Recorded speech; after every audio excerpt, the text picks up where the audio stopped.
I love it. I love it. I love it. Look at this. This is the greatest thing I've ever seen. Hey, I'm not surprised. Hey, what's poppin', my homies? Hope you're doing well, feeling blessed, having a good day, having a good week. This one's going to be a breakdown for Edson Barboza taking on Lerone Murphy as the main event. As always, we look at my bets before we break down the matchups. And guys, I've got to stop being a degenerate. I've really got to stop. Last week I mentioned that I don't really like a whole lot for bets. And somehow I've ended up with 8. How? Pure degeneracy, that's how. Guys, when it comes to gambling, you've got two options, right? You can do it for fun, which most people will have you thinking that gambling is just fun, it's just entertainment. You can't win when it comes to gambling. That's not true. But if you really want to be a winner when it comes to gambling, you don't want to do it for fun. There's so many fights you've got to pass on. And that's something that I've not really been doing this year. So I've kind of got to stop doing that. You know, just too many fights that I'm betting where I shouldn't be betting them. Like McKinney. On my breakdown I mentioned last week, in my definition of a fighter, McKinney's not a fighter.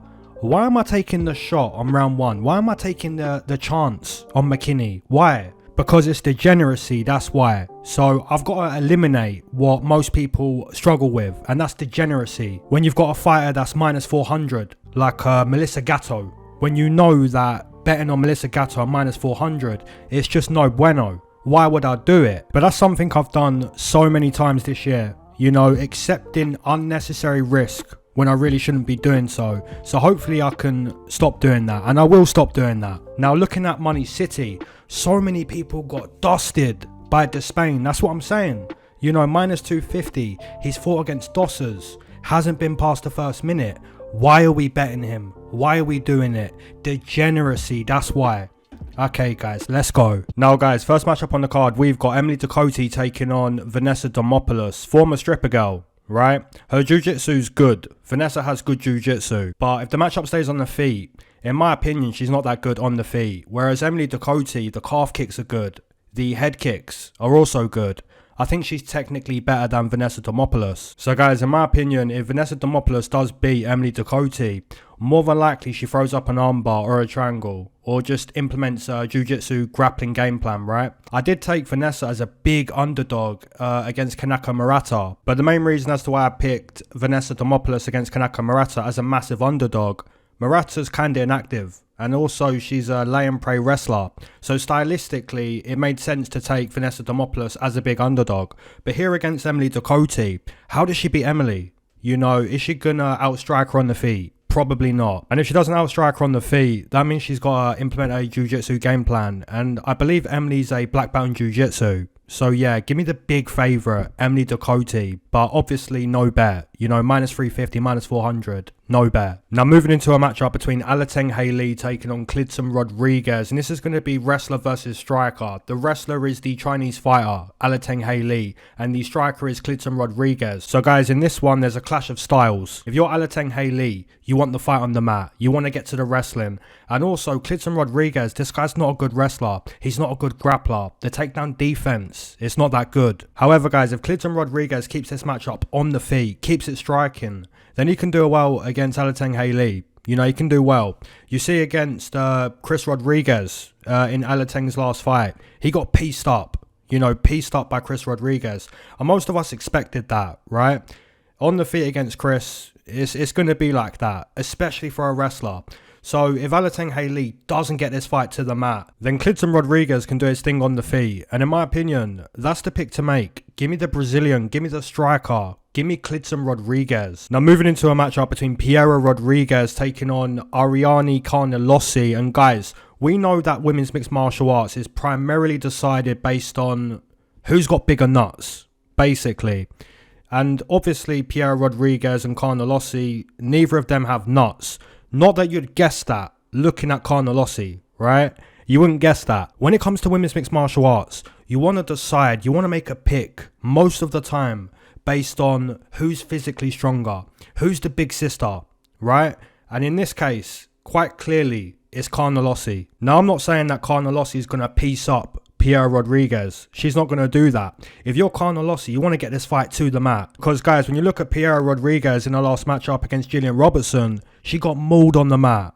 And I'm not saying that Carnelossi's a great jiu-jitsu player. She's not, right? But she is still physically stronger. She should be able to get takedowns against Piera Rodrigues. Put Rodrigues on her back. Because on her back, you know, she was kind of fish out of water. So, guys, in my opinion, give me the physicality more than the technicality when it comes to women's mixed martial arts. Especially when you're giving me, like, nearly plus 200 on Carnelossi.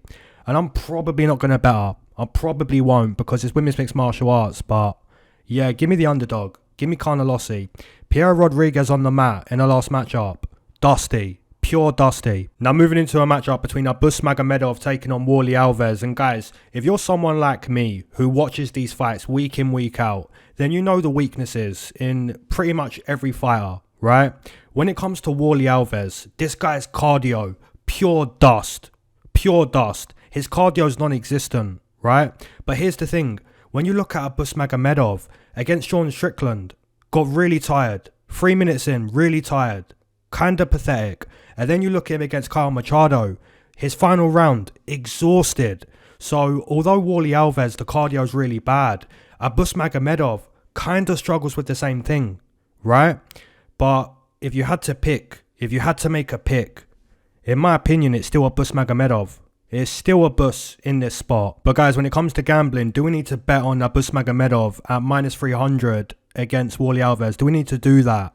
In my opinion, no, we don't. Right? Because Magomedov fatigues and Warlley Alves fatigues. So you're going to bet on someone here that gets tired, right?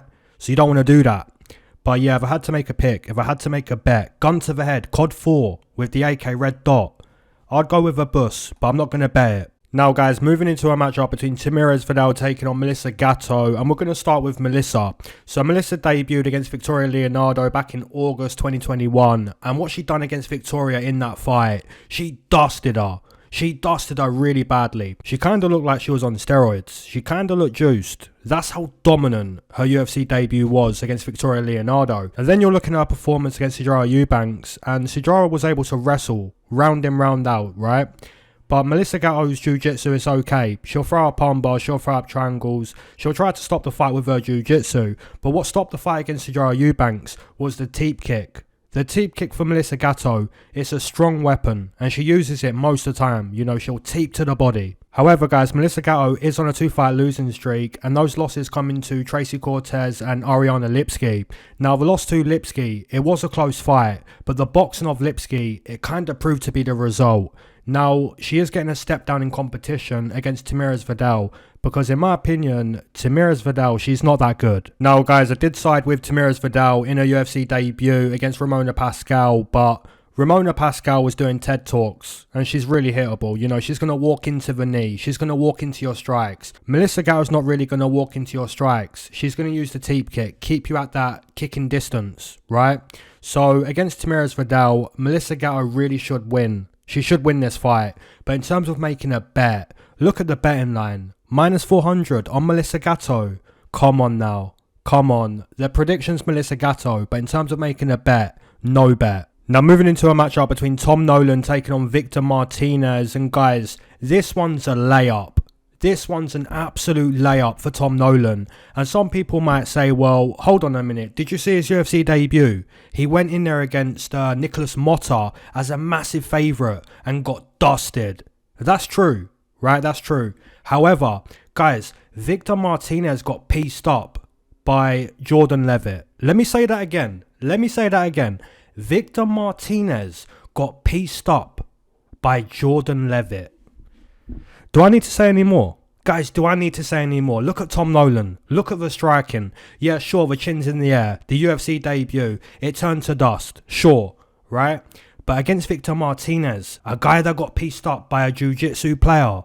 Come on now. Tom Nolan should destroy him. Tom Nolan should dust him. That's got to be the pick. That's got to be the play. All day. Now moving into a matchup between Angela Hill taking on Luana Pinheiro. And guys, this is a good matchup. It's a very decent matchup. And the reason as to why that is, you've got Angela Hill, who's dedicated a lot of work to the UFC over the years, right? She's a veteran. We all love Angela Hill. We all love Angie. Who doesn't love Angela Hill? She's a gangster. But guys, the thing is, when you fight someone who's got so much experience, someone who's a veteran, right? There's so much tape that you've got to watch the tape and find where the weaknesses are. Because when there's so much tape, you've got to kind of know what you're going to do in the fight. You should be going into a fight with Angela Hill knowing, look, there's weaknesses here. There's opportunities here. I'm going to do this. I'm going to do that. There's so much tape for Angela Hill. You've got to know what you're going to do, right?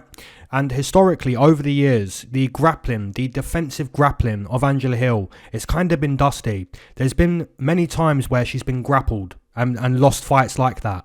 But she has improved her grappling to the point where you can't exactly say it's a massive weakness in her game anymore. But she's not Khabib Nurmagomedov, right? I'll give you an example. Ariane Lipski. I took Karine Silva to out-grapple Lipski. And a lot of people said that, well, Lipski's improved her grappling. Her takedown defense is now good. But it's not against Karine Silva. Maybe against JJ Aldrich, right? Maybe against Melissa Gatto, but not against Karine Silva. So although Angela Hill has improved her grappling, it can still be exploited. But is Luana Pinheiro going to be one to do that? In my opinion, the cardio of Luana Pinheiro is not that great. And with Angela Hill, she comes from a Muay Thai background, so her output's good. Her cardio's good. She's got a lot of experience. She knows how to win fights. Whereas Luana Pinheiro, like I said, if you're going in there against someone like Angela Hill, you've got to know what you're going to do. You can't just go in there and think, I'm going to fight. I'm going to go to the cage, I'm going to fight. No, you go in there with a good game plan knowing, look, I can do this against Angela, I can do that, I can do this. There's multiple ways to win the fight. But I don't think Luana Pinheiro is going to do that. I think she's going to show up, maybe look good in round one, but essentially get outpointed by the veteran. So give me Angie, especially at pick 'em odds. I've not bet it yet, but I may bet this one. I might. Now moving into a matchup between Adrian Yanez taking on Vinicius Salvador. And this is going to be boxing versus kicking. The boxer is Adrian Yanez. The kicker is Vinicius Salvador. And this is quite an interesting fight because if you look at Adrian Yanez in his last matchup, he had a similar fight. And that fight was against Jonathan Martinez, Dragon Martinez, who's a phenomenal kicker. And unfortunately for Adrian Yanez, that fight didn't go as planned, right? He got dusted by the kicks of Dragon Martinez. Literally dusted. However, guys, this time round he's fighting Vinicius Salvador, and in my opinion, Vinicius Salvador, he's not that good. The hands are down. He thinks he's Anderson Silva. He's not. He's trying to do soccer kicks, and it feels weird to say soccer. It's football, by the way. He's trying to do football kicks with his low kicks. He's just a weird fighter. So guys, in my opinion, what Adrian Yanez should do in this fight is what he should have done against Dragon Martinez. But obviously Dragon Martinez is very good, so he couldn't do that. But what he should do is close the distance. Get that kicking distance out of the fight. Get the fight into boxing range. You want to be in boxing range against Vinicius Salvador, especially when his hands are low. Right? His hands are low. He's almost playing around in there. You've got to go in there and show him, look, we're not going to be doing that fancy kicking stuff. This is a real fight. And I'm going to show you that you don't play fighting. I'm going to get into boxing range and teach you a lesson about having those hands nice and low. That's what Adrian Yanez has to do. The hands are low. Right? For Vinicius Salvador, there's no protection for his chin. So he's got to slip the punches. Right? But if you're Adrian Yanez, you get into that boxing range and you show him, look, Vinicius Salvador, you're not Anderson. So give me Adrian Yanez to completely dust Vinicius Salvador. Now moving into a matchup between Ramiz Brahimaj taking on Themba Gorimbo. And guys, Ramiz Brahimaj has been away for over 2 years. Right, so inactivity, that's a big flag, a big red flag in this matchup if you're Ramiz Brahimaj. And Ramiz Brahimaj is primarily a wrestler, but Themba Gorimbo also likes to use his grappling. Right, you see that against, who did he out-grapple? Who was it? Takashi Sato, that was it. But then he got out-grappled in his UFC debut by AJ Fletcher. So guys, Themba Gorimbo isn't Khabib Nurmagomedov. He's not Islam Makhachev when it comes to wrestling, when it comes to grappling. And neither is Ramiz Brahimaj. Ramiz Brahimaj is a wrestler. He's been away for 2 years, but he's not Khabib Nurmagomedov. He's not Islam Makhachev. But guys, in my opinion, the big red flag is the inactivity of Ramiz Brahimaj. He had a spinal injury, Mike Tyson style. Broke my back, spinal. And he was going to retire from his mixed martial arts career because of that. And we know that, that's just a massive red flag. Kind of reminds me of Brian Kelleher recently against Cody Garbrandt. He had neck surgery, and then a few months later, not even a few months, a few weeks later, he's in there competing against Cody Garbrandt. you know, kind of had to pay off the medical bills. You know, you've got to do it. You've got to fight. So the same thing with Ramiz Brahimaj. I don't think he's in, you know, fighting shape. I don't think he's in prime Ramiz Brahimaj shape. And I kind of look at Themba Gorimbo going in there against Pete Rodrigues in his last matchup and just dusting him on the feet. Themba Gorimbo might be improving fight to fight, whereas Ramiz Brahimaj, 2 years away, battling with spinal injuries. So guys, my prediction would have to be Themba Gorimbo. He's in form, he's active, he's potentially improving fight to fight. So give me Themba Gorimbo. Now moving into the co-main event, we've got Khaos Williams taking on Carlston Harris. And this is a good co-main event. Now Khaos Williams, this guy's got the one-hitter quitter. This guy's got big knockout power. And Carlston Harris, this guy's more of a jiu-jitsu player. But when he throws his strikes on the feet, he's got some heat. You know, Carlston Harris, he can crack. He can throw big strikes. But he's not really technical. He kind of looks uncomfortable on the feet. You know, he'll just throw. He'll just throw. And there is an element of danger when you do that, right? But technically, he's not on the same level as Khaos Williams.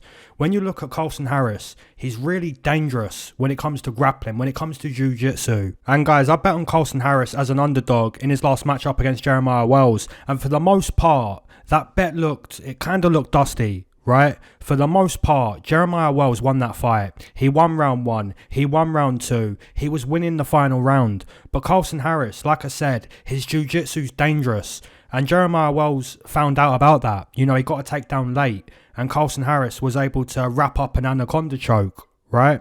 So if you're fighting against Carlston Harris, understand on the feet. He does have power. He is going to throw.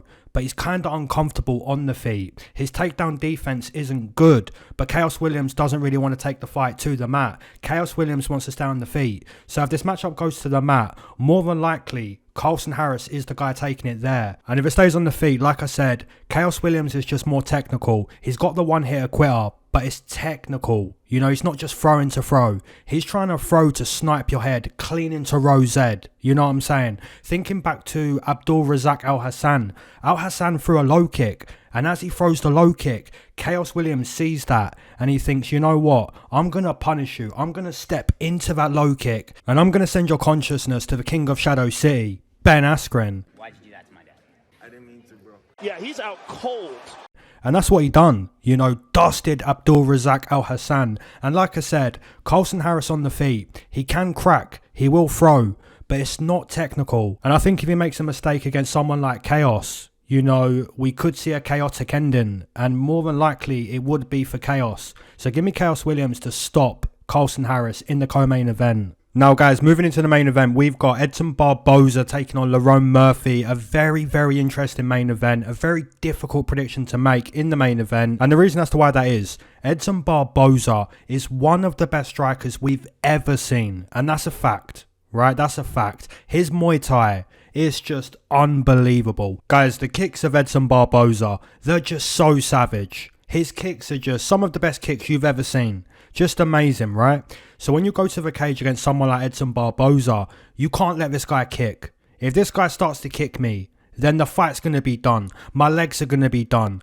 You know, if he goes to the body, that's going to slow me down. And his body work is phenomenal too, right? Kicks to the body, hooks to the body. Edson Barboza is a real problem. And looking at his last matchup, he nearly got stopped by Sadiq Yusuff in round 1. And some people might say, well, if the cardio of Sadiq Yusuff wasn't so bad, Edson Barboza doesn't win that main event. But guys, the reason why Sadiq Yusuff slowed down in that fight, it was the body work. Like I said, the body work of Edson Barboza is phenomenal, right? So ideally, if you're going to beat someone like Edson Barboza, you really want to grapple. You really want to wrestle. But Lerone Murphy isn't a wrestler, he's not a grappler. He's from England and we box. We like to box. So really what you've got here is Muay Thai versus boxing. But guys, in mixed martial arts, as we know, Muay Thai is superior to boxing because you've got kicks, you've got knees, you've got elbows, you've got punches. You're using 8 limbs, you're using 8 attacks. Whereas the boxer is just boxing. Just throwing punches. So guys, historically the boxers found a lot of trouble against the Muay Thai player because the Muay Thai player is kicking. So the boxer can't get into boxing range because those kicks are flying towards the boxer. So if you're Lerone Murphy in this fight, you've kind of got to do what most people don't want to do, and that's not to shy away from Edson Barboza. Because if you shy away from Edson Barboza, you allow him to get into that flow, you allow him to get into that Muay Thai flow, and you really, really don't want that against someone like Edson Barboza. And that's kind of why you see Sodiq Yusuff show so much aggression in round one, try to stop the fight in round one, don't allow Edson Barboza to get into a Muay Thai flow. So you've kind of got to do what most people don't want to do, and that's not to shy away from Edson Barboza. Walk forward, take away the kicking distance, and start to let your hands go. Make the fight more about boxing, less about Muay Thai, less about kicking. However, it's a dangerous game, because if you walk forward against someone who has amazing Muay Thai and you make a mistake, then it looks like Billy Quarantillo getting hit with a jump knee, right? Edson Barboza has elite Muay Thai. So you kind of get in there and you don't want to fight. You know, you're looking at him, you're thinking, this guy's an elite kicker, I can't make a mistake. But if you allow him to get into the flow, then you're going to get dusted. So you have to do what most people don't want to do, and that's walk forward against someone like Edson Barboza. Take away the kicking distance. Even if you get hit, even if you get stopped, if you want to win against Edson Barboza and it's not grappling, it's not wrestling, then you have to walk forward, take away the kicking space. And guys, also, as you're doing that against Edson Barboza, you're making him use a lot of energy, right? And he's 38 years old, so his cardio's not great. So essentially, to win the matchup against Edson Barboza, you've got to be brave. You've really got to be brave. And I think Lerone Murphy, this guy's been shot. Or maybe I've made that up. But I think he's been shot. And he's still here, right? So this guy's been through it. You know what I'm saying? And I think he's going to walk forward. He's going to box. And if Edson Barboza catches him, then so be it, right? But I think Lerone Murphy knows how to win the fight. He's got to let his hands go. He can't allow Edson Barboza to get into the Muay Thai flow. And give me Lerone Murphy to win the matchup. Give me Lerone Murphy in the main event. But it's a difficult pick. As always, guys, drop down your main event, your co-main event, your parlays, your straight bets, your doubles, your Money City bets, all that good stuff. Drop in the comment section below. And as always, keep your eyes to the sky and never glued to your shoes. Peace.